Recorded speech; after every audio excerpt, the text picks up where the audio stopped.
even if I wasn't really aware of it at the time, what I was Mhm. doing, but that I gave up really significant parts of my soul and my spirit for other people.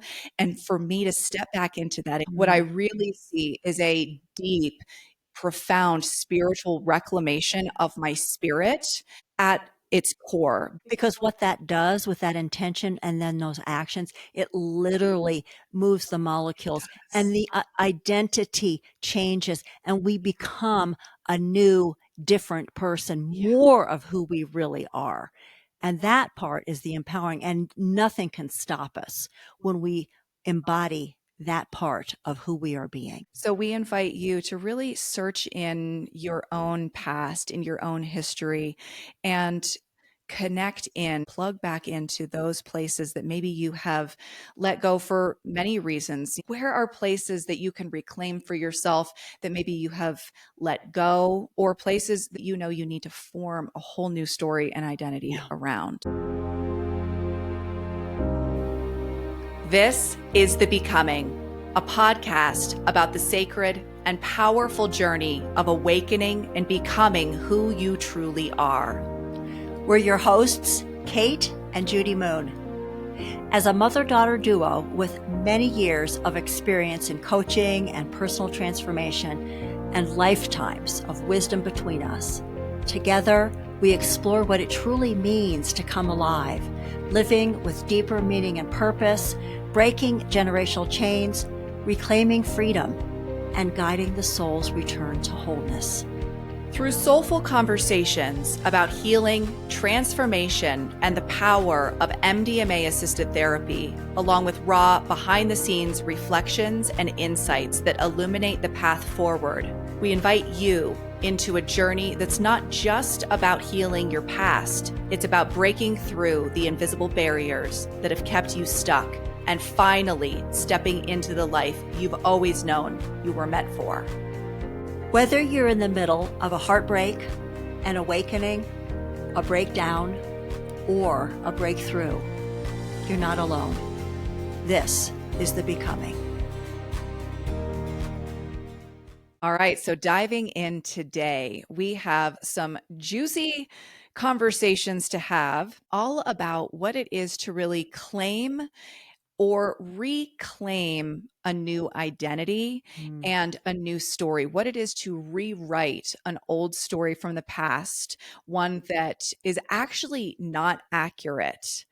And it's an old story. It's an old reflection. It is someone else's voice, Someone else's version of someone us. else's version of us. So, what is it to create a whole new version of ourselves?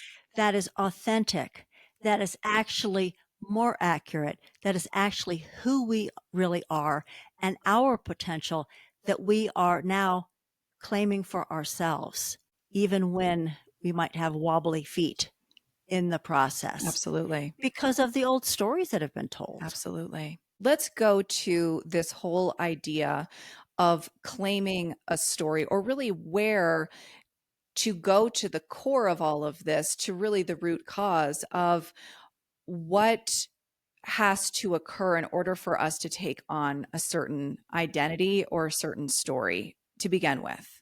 Well, we've spoken about this in the past, which is that we have all lived in environments where we adapted Yep. to our environment and we became who other people seem to want us to become, Hmm. that we're playing out somebody else's story of Right. who they wanted us to be. Right. And as children, we don't necessarily question that. Hmm. We're just trying to fit in and please our parents and our family members and whatever. So we kind of follow what's expected of us. Right. Often we're not even given that opportunity. So, Kate, what do you want in your life? Again, we looked into the eyes of the people around us for a definition of who we are, for our own identity, for our own validation. And the flaw in the plan is that we're looking into the eyes of other flawed human beings, of other messy human beings who weren't necessarily given agency and who weren't necessarily given a self-image or a personal identity that was really Themselves. empowering Yeah. themselves.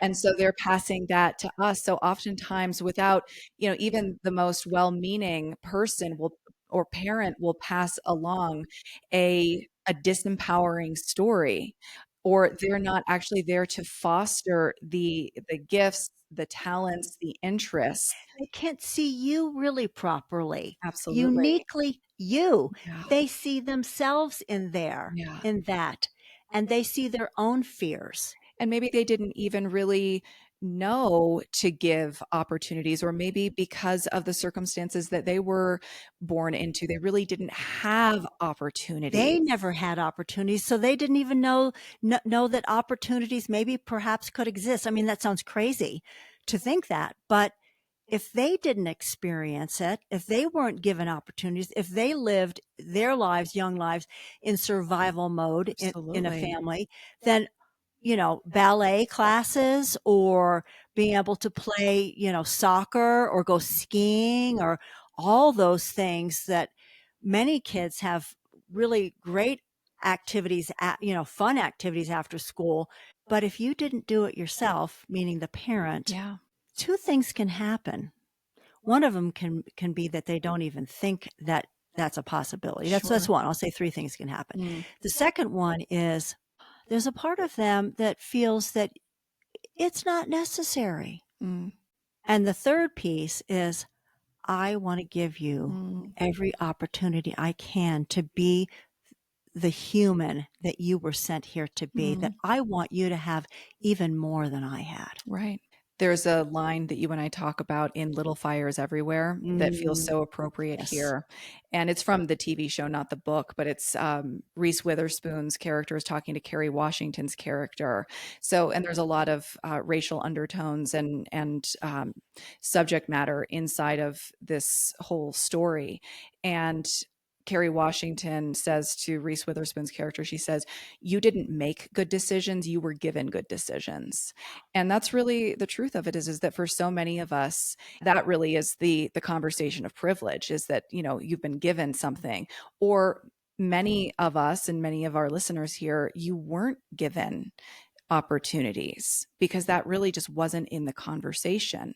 So when we're talking about the identities that we take on and really the opportunities that we have in life in general, when we talk about claiming or reclaiming something for ourselves, that really needs to enter into the conversation of that there were things that were completely cost prohibitive that like just were never going to be an option for you in your family growing up that you just never had access So to. you never had the opportunity. You never would have the opportunity. Absolutely. And that's, That's a really real thing. it's a real thing. Yeah, It's totally a real thing. absolutely. But there's another piece where you were not given the opportunities because maybe somebody didn't really believe in you, Right. that they didn't believe in you, probably because they didn't believe in themselves.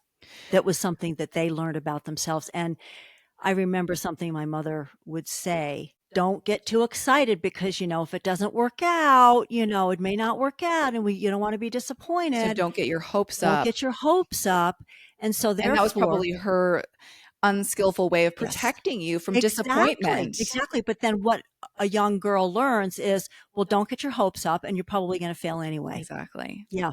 I would love for you to share, Judes, about the story that you took on about yourself Hmm. inside of your childhood Yeah. about being a quitter. Yeah. And yeah. Okay.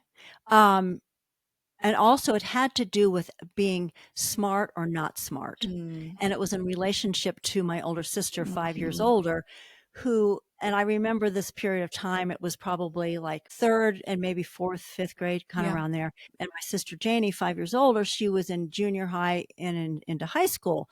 And she was taking, she's 5 years older. So she's taking all these, big courses, and there was like biology or science classes and things like that. And my father would come home at night late, I mean like 7 o'clock or 7:30, tired from a day of work. And he had a suit and a tie, and he'd open up his tie, Mm, loosen it up and go upstairs and sit with her. I think probably even before we ate dinner, and help her struggle through her science. Meanwhile, I was struggling through my mm, addition, subtraction, multiplication, spelling bees, all that kind of thing. And so where Janie was getting the attention and it was very important for her, I was really struggling. And I felt, obviously not seen or heard that I was struggling, but that it really didn't matter that much. Right. So I took on the story that I was not very good in school, that I was not very smart. And isn't that interesting that you took on some sort of a belief system that you weren't even worth Yeah. getting the help? Oh, totally. I wasn't even worth getting the help, but she was. Right. That whatever she did was more important than whatever I did. So a lot of these stories, they're not actually even necessarily based in any level of truth, but it's what we interpreted. It's what we made up about it. Totally. Yeah. I remember that actually this was horrible for a third grader, that I actually was so terrified at one of those math quiz. A math quiz. Arithmetic quiz. Okay. That I actually cheated on it. And I put down the right answers when she was giving us the answers. And she turned and she was my teacher was so excited. Mrs. Head, she was she said, "Judy, you did so well." And I was like, well, I had put in a couple of the right answers so that I would do well. Well, she said, "I'm going to give you this dime." A long time ago. A minute ago. "I'm going to give you this dime, and I want you to go and call your mother and tell her how well you did." And I kind of slunk out of the room like, oh my God, I only did well because I cheated. And I had to call my mother and tell her what I had gotten on the test. And she never knew. She never knew the truth. And I don't even know if she really cared, to be perfectly honest. But at any rate, these are the things that we adapt. So do you think I carried on a little bit of shame that I was not very smart and that I had to cheat in order to be smart? Right. So that's a very disempowering truth about or not a truth about myself. It's a very disempowering story that was not necessarily based in truth for you. No, it wasn't. Maybe you just weren't being supported. I just needed some help. Yeah. And nobody said, "Oh, Judy, I see you really need help. Yeah. Would you like some help?" Yeah. Another piece was that I really wanted to play the piano. I really wanted to play the piano. And evidently my grandmother, my mother's mother, was a beautiful pianist. And I really wanted to play. And it just kind of never happened. And later I asked my mom, "Well, why didn't I get to play the piano?" And she said, "Well, you would have quit anyway." Right, because that's the only purpose to play piano is for you to become a concert pianist. There's no value for a child learning a musical instrument. Of it in between, maybe it could be, you learn how to stick with something that's hard. Right, you learn grit and fortitude and discipline. And then, on the other side, how you can feel the pride about accomplishment. You learn how to read music. Just those tiny little insignificant things. And so then I take on this, well, I guess I must be a quitter. Well, I'm sorry, how many opportunities is an 8-year-old given to quit things in general? What are you leaving your 30-year marriage? What are you quitting? I know, exactly. So that's what I carried on. So I changed that story. And I changed that story when I was in my 20s. Well, okay, so let's first just recognize that you carried that story for a long time. What happens when you carry that kind of a story? I have an idea. It becomes your self-image. Right. It becomes a self-fulfilling prophecy. It absolutely does. And also that no one really out there expects me to do any better. There wasn't any help coming my way, even though at times I seemed to maybe struggle. I needed some help. I mean, some guidance. Right. I think all kids do. But there was zero coming my way. And I was, I guess, too maybe embarrassed and maybe ashamed that I needed to ask for help, in 5th grade or 6th grade. So I just kind of eased on by, got grades enough to kind of do okay. I'm sure many people can relate. You just skate through. Because nobody's noticing. Nobody's noticing or caring. You're slipping through the cracks, and there's a lot of shame in not feeling like we're smart enough. I mean, I relate to this so much through all of elementary school. I carried a story that I was really, really stupid, that I was really not smart. Yeah. For years. And it's very, very shameful. So shameful. You don't even want to name it. It's the biggest secret that you hold inside yourself.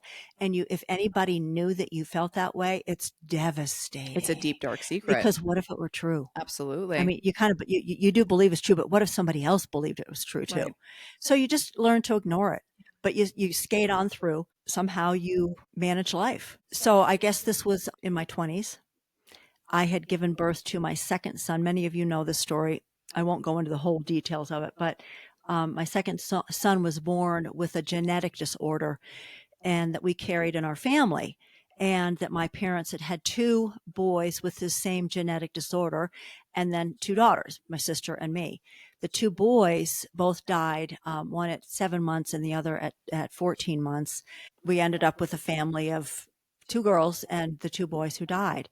Judy comes into childbearing age. Her second son, her first son, Matthew, is born fine. We're all like relieved. Like, I guess maybe I'm not a carrier of this thing. We don't even know what, if it's even a thing. And then with my second son, Andrew, that he was born with this same genetic disorder. Mm-hmm.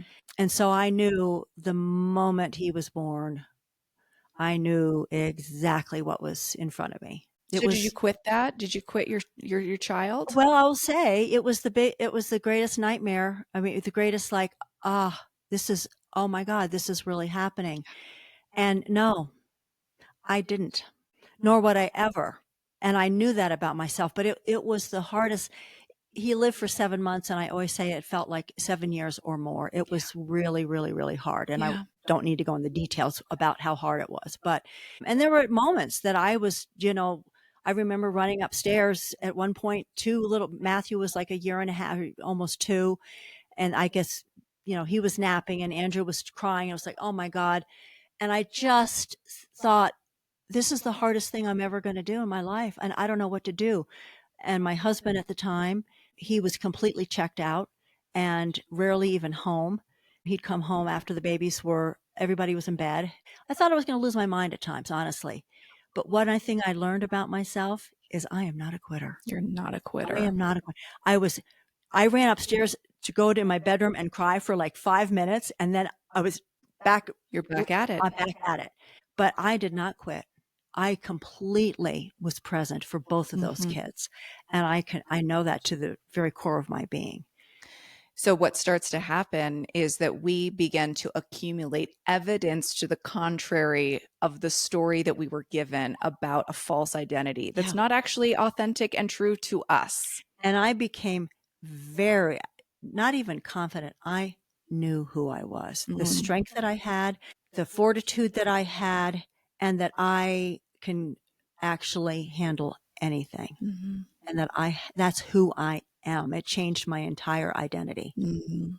Yeah. That's so and beautiful. So later, and when I was, just an example of this is fast forward when I was at 30 at that point, living here in New Mexico at the time, I decided after going to massage school for a year that I wanted to do something that was going to be maybe a little bit more mainstream. And I decided that I wanted to go to nursing school. Make you some more money, be more of a support to your son. To Matthew, so I could, take care of him in a supportive way.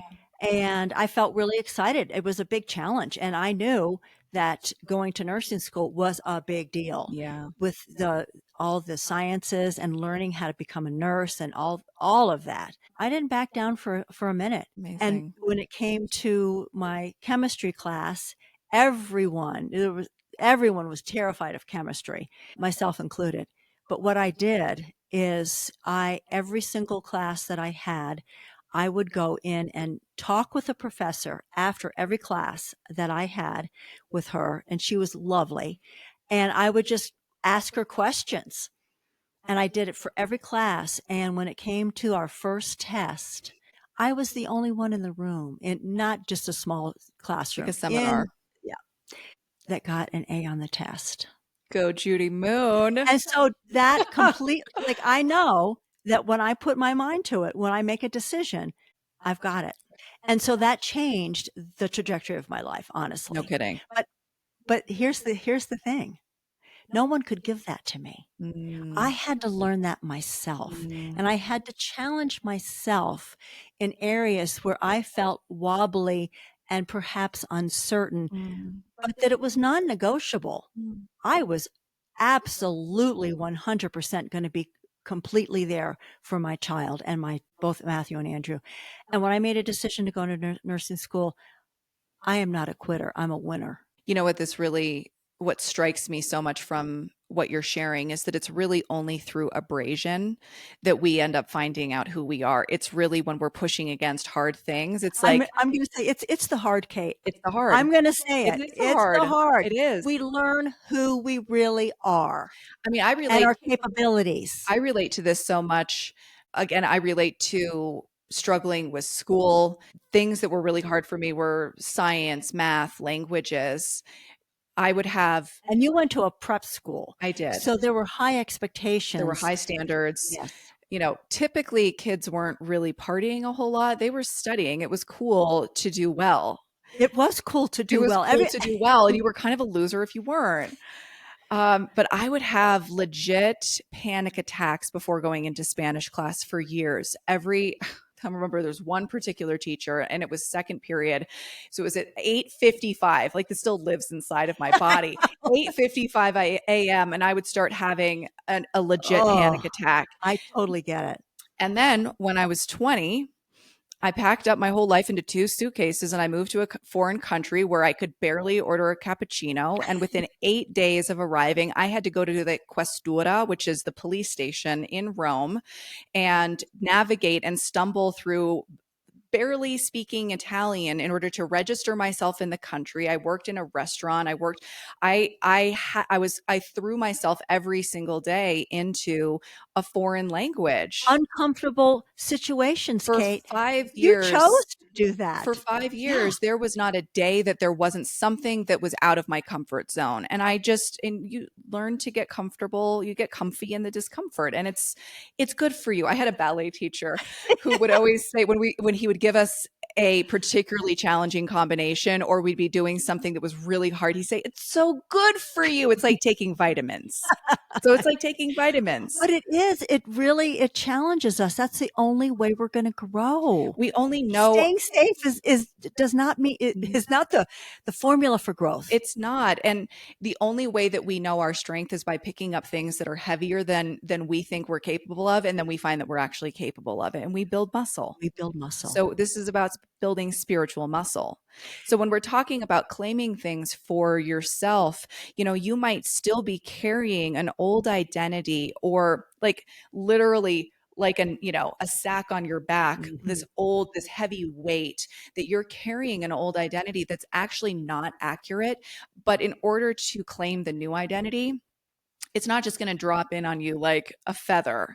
You're likely going to have to go through some things and go through some of the trials in order to claim that new identity and really have it be solid inside of you. Because nobody can do it for us. That's the Mhm. thing.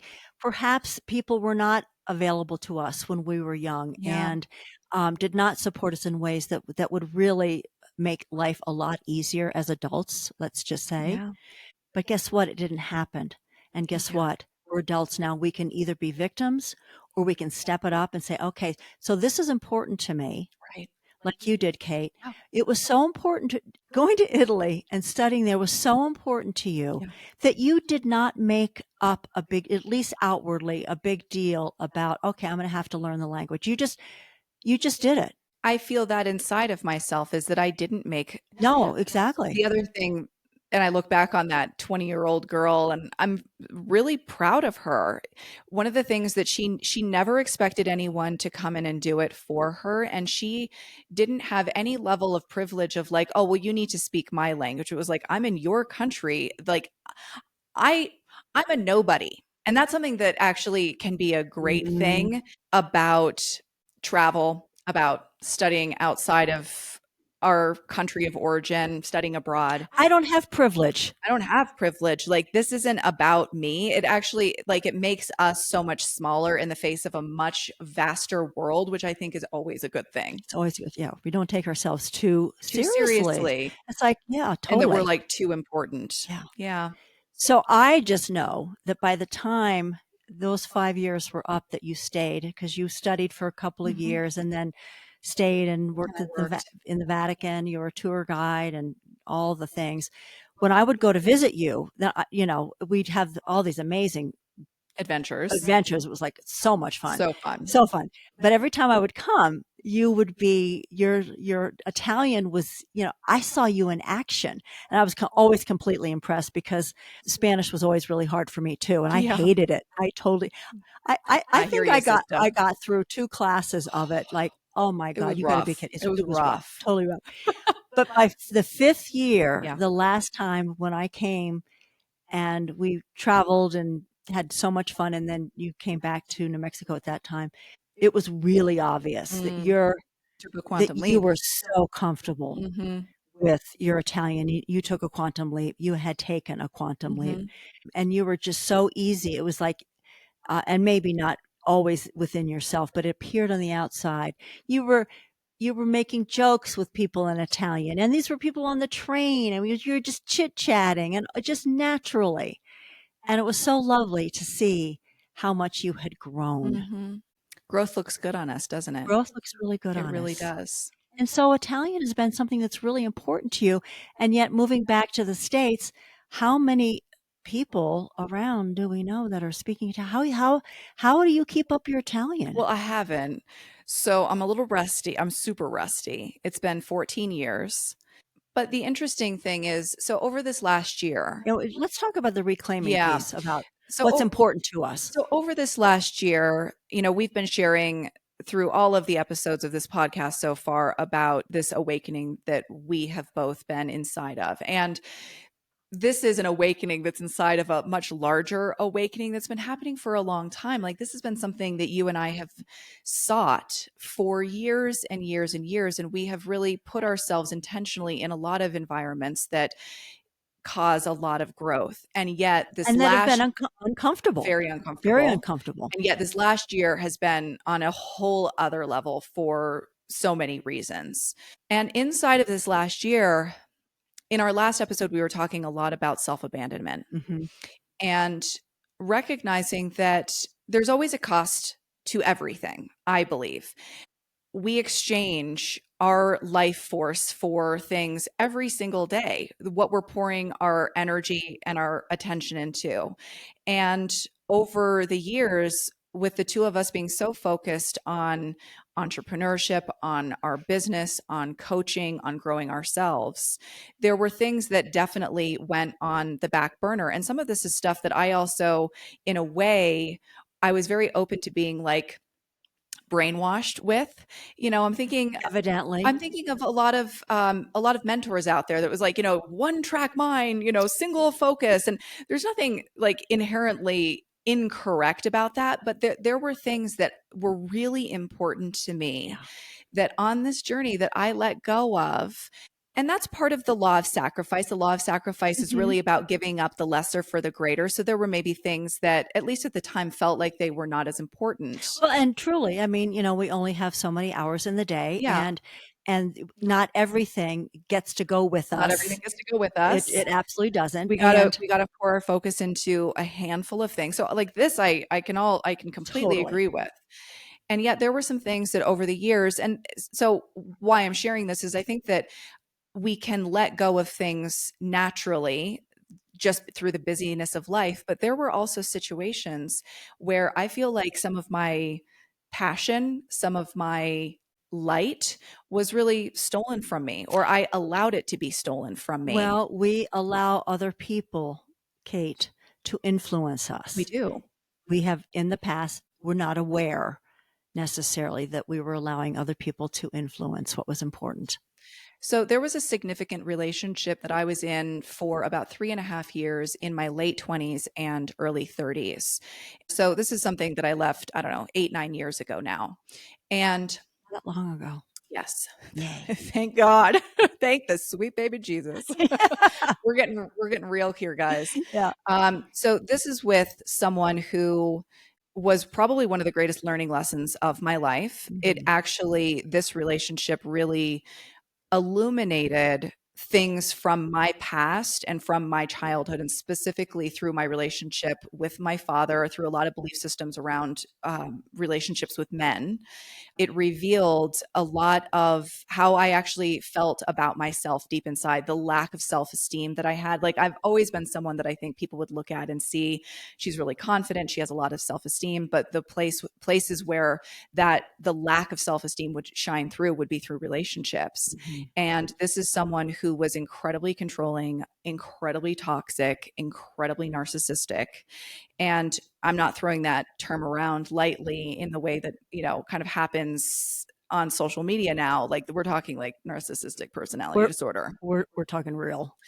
And so over time, if anyone listening has been in a relationship like that, you literally become the shell of your former self Mm-hmm. as, the gaslighting happens and undermining and crazy making. And so there was a lot there. And there's a whole other story that, maybe I'll go into it another time I about think this. I think you should. Oh, joy.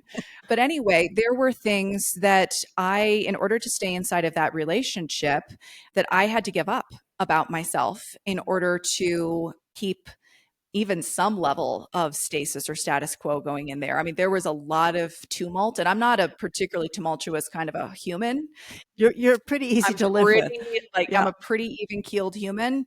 And man, it was rough. Well, it's again how we learn to pretzel ourselves to Yes. please other people. So one example of this is, this person was incredibly threatened by many things, by a lot of my strength. But one of the things he was very threatened by was Italy. Because I loved Italy. I loved Italian. I spoke Italian. I would share about my experiences, all of these incredible things that happened. And I mean, just to speak to, this is a person that was threatened by a country, among, again, many other things. And essentially, he kind of forbade me from speaking about my experiences in Italy and speaking Italian. Because you like in the process of a day or whatever, you just pop I, out a couple like I do words and here, I'm like, I oh, know. let me tell you about Michelangelo. Like, Yes, I know, really. so, and I take full accountability for allowing that to happen. Mhm. Again, there have been so many good lessons that I've had along the way of like why that relationship felt normal, why I stayed in it. I've had to bring a lot of self forgiveness and self compassion to Mhm. that time period. But I actually acquiesced and I did stop. I dimmed my light. I stopped talking about the things that lit me up. There were a lot of other things that I gave up in that time period. It's like there was a place almost that, like you said, that you dimmed your light. You were I was kind just a of dimmer barely breathing. version of Yeah, myself. just to keep the peace. And so this last year, there's so many things that I have been in the process of reclaiming. And it's really just like sinking my teeth into the things that I'm passionate about. I love to read so much. I'm a voracious reader. I've gotten back into ballet, which is something that I've done on and off for years since I was 8 years old. And the joy that it brings me is just like I can't even express. And then the other thing is that I've started to get back into my Italian. So, even just doing things like Pimsleur or listening to podcasts in Italian. And even though I feel really rusty with it, what I recognize is that, yes, on the outside, it looks like I'm just engaging with certain passions from my past. But actually, what I Mm. really see is a deep, profound spiritual reclamation of my spirit at its core, because there were things that I was willing to give up, even if I wasn't really aware of it at the time, what I was Mhm. doing, Yeah. but that I gave up really significant parts of my soul and my spirit for other people. And for me to step back into that, and even just every day that I press play on that Pimsleur, it is a reclaiming Yeah. of Kate in her most expressed, authentic expression. Speaking Italian. Italian.